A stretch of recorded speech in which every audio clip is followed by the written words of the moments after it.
بسم الله الرحمن الرحیم.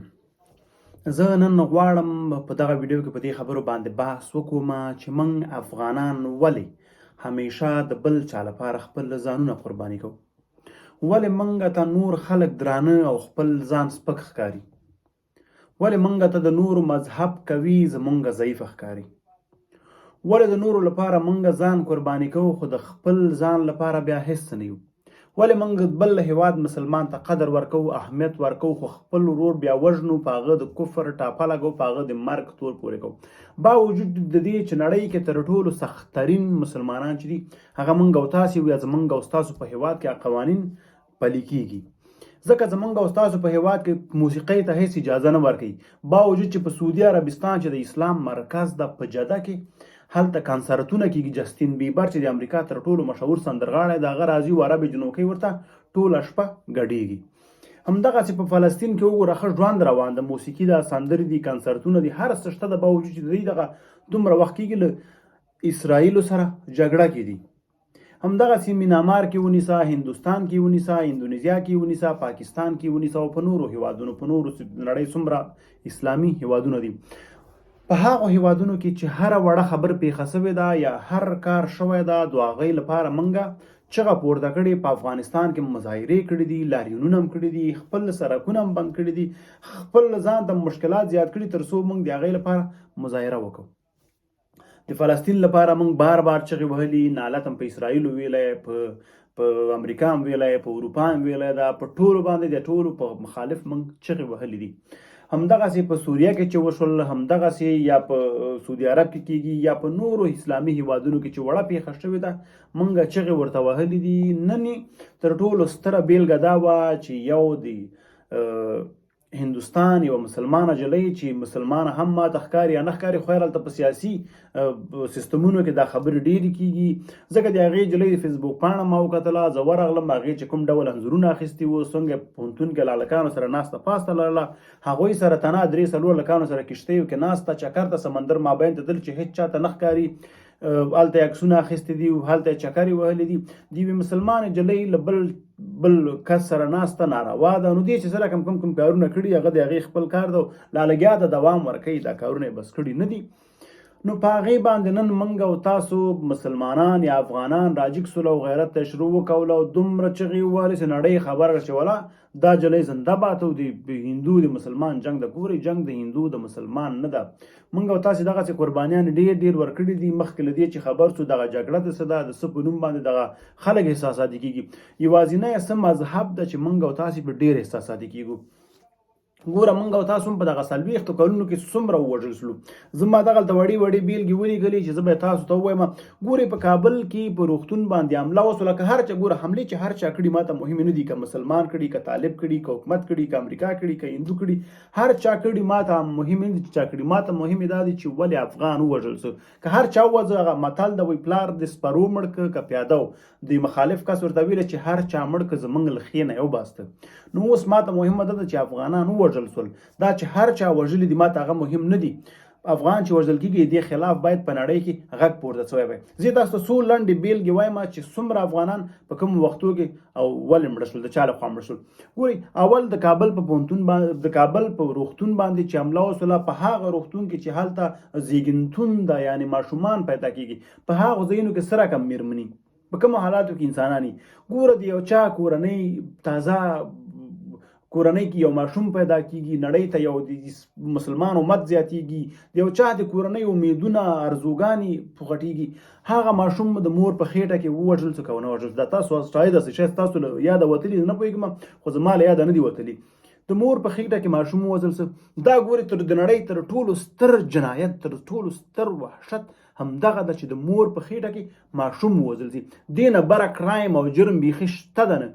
ته یعنې هغه ماشوم ووژنه چې هغه لا تر څو راوتی نه ده او تازه د راوتو په حالات کې دغه نړۍ ته راغلی نه ده، هغه به دې نړۍ ته په څومره ارزوګان راشي، د مور او پلار به ورته څومره ارزوګاني چې دا به دې نړۍ ته راځي، دا به ستر کېږي، دا به زموږ لاسنیوی جوړېږي، دا به د موږ آینده کې چې موږ سپینګیري کېږو، زاړه کېږو، موږ سره به مرسته کوي، زموږ لاسنیوی به کوي، موږ د سر سایه به جوړېږي.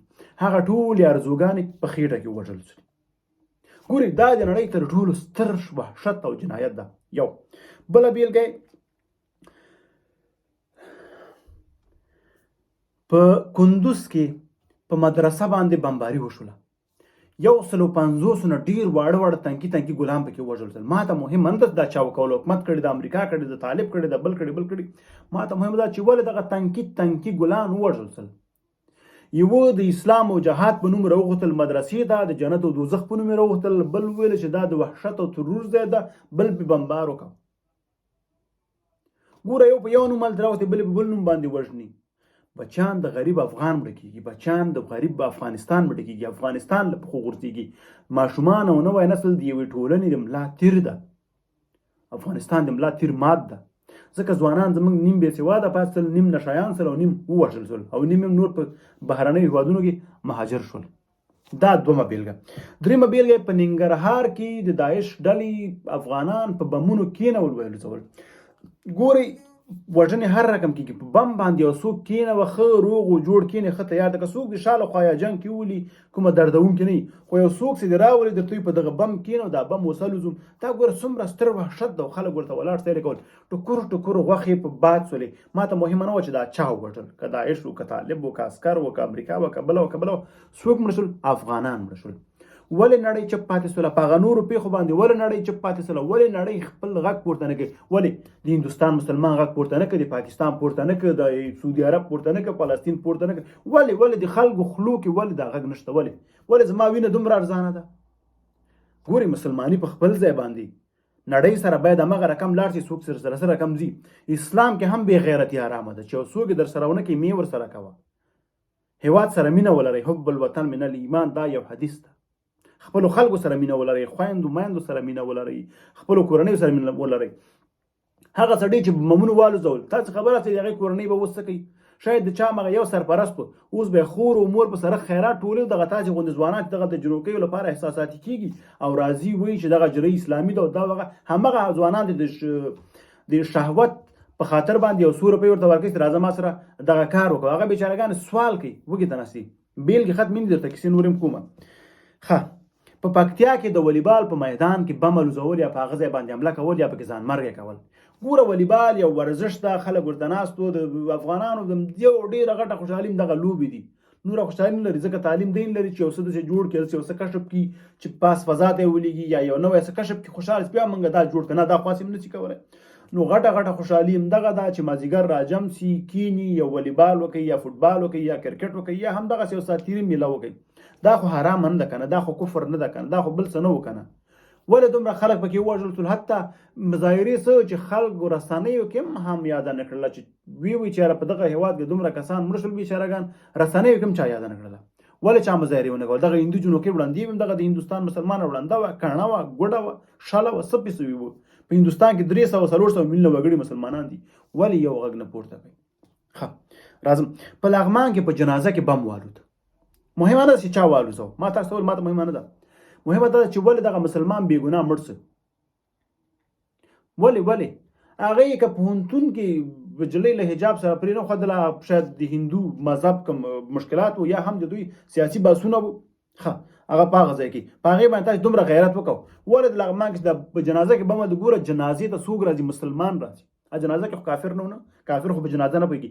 مسلمانان راغلل، یو بل مسلمان جنازه یې کوله او په جنازه کې کس راغی بم یې والوځو او خلک یې شهیدان کړل. مهمه نه ده چا والوځو، په دې باندې بحث نه کوو. ما بحث په دې ده چې ولې خلکو نړۍ ولې چپه خوله پاتې سوله؟ ولې نړۍ زه پرېږدم، کفري نړۍ پرېږدم، مسلمانان ولې چپ پاتې سول؟ ولې یو غږ پورته نه کوي؟ ولې چغه ونه ورځي دغلته اسلام شته ده، مسلمانان وژل کېږي، دا باید بند شي. بله بیلګه په کابل کې، د کابل په هوایي ډګر کې په داخلو کې چې حکومت ړنګ شو، خلکو باندې انتحاري په نوم باندې یو څه وسول چې هر چا امریکا وکړو یا داعش وکړو یا طالب وکړو، دوی داعش ته نوم ورکړ. دا ولې وژل شول؟ ولې؟ خبره څه وه؟ په دوی باندې چا دا کار وکړو؟ بیا چې وشوپې، له هغې وروسته په یو کور باندې امریکا بمباري وکړو، 10 کسان یې پکې شهیدان کړل یا که 15 کسان وو. ولې نړۍ غږ پورته نه کړ؟ ولې د نړۍ میډیا چپه وه؟ ولې نړۍ پرېږده اسلامي هېوادونه ولې چپ وو؟ ولې غږ پورته نه کړ؟